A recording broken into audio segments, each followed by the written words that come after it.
Welcome back to Probably Unlimited Games, where Matt spent the week making AI actually work like it's supposed to, including fixing the critical bug where you could shoot corpses to death.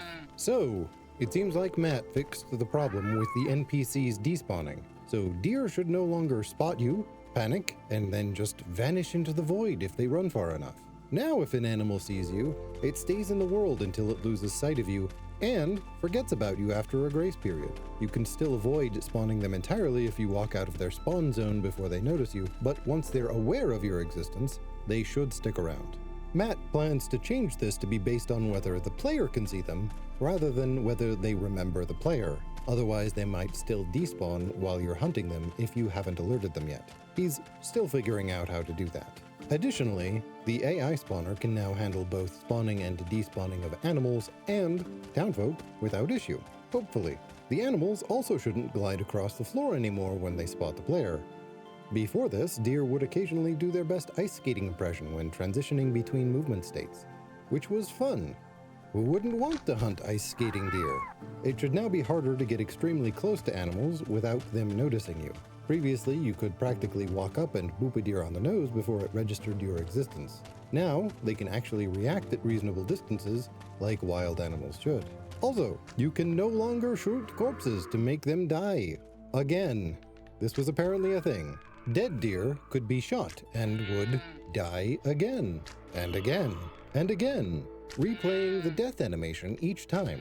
I'm not sure how many times you could repeat this, but it did have a sort of macabre humor to it once you got over the initial shock. Not sure if they were playing possum or if the arrows were just so powerful they could trespass the veil and bring the deer back to the land of the living only to be immediately slain once more. Best not to think about it too deeply. Matt started making new villager jobs easier to add and set up. Right now, adding a new job type requires touching multiple systems and hoping nothing breaks. The goal is to create a framework where adding Fletcher or blacksmith or guy who stands around and judges you, looking at you, Steve, is straightforward rather than an archaeological expedition through interconnected code.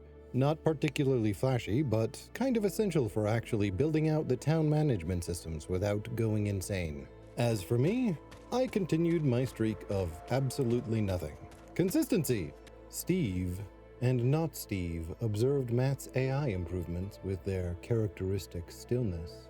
They know they are not so different to those deer. Are they jealous of the deer's ability to move, to graze, to roam free?